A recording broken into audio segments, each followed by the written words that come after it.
तुम्हाला माहितीये का मित्रांनो, इथे भारत माताचंही मंदिर आहे आणि तिथे खूप मोठा नकाशा आहे.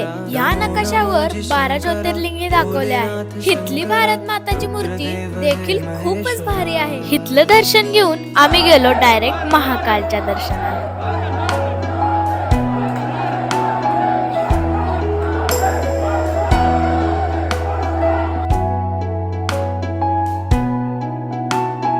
वीरा कसं तुरतुर पडते बघा. सृष्टि के जन्म से भी पहले तेरा वास्ता था. दुसऱ्या दिवशी सुरुवात झाली की पावभाजी बघून. काय अनोखीच आहे, मलाच कळलं नाही पावभाजी बघून. वीर सुद्धा तोंड बघायला खाऊ.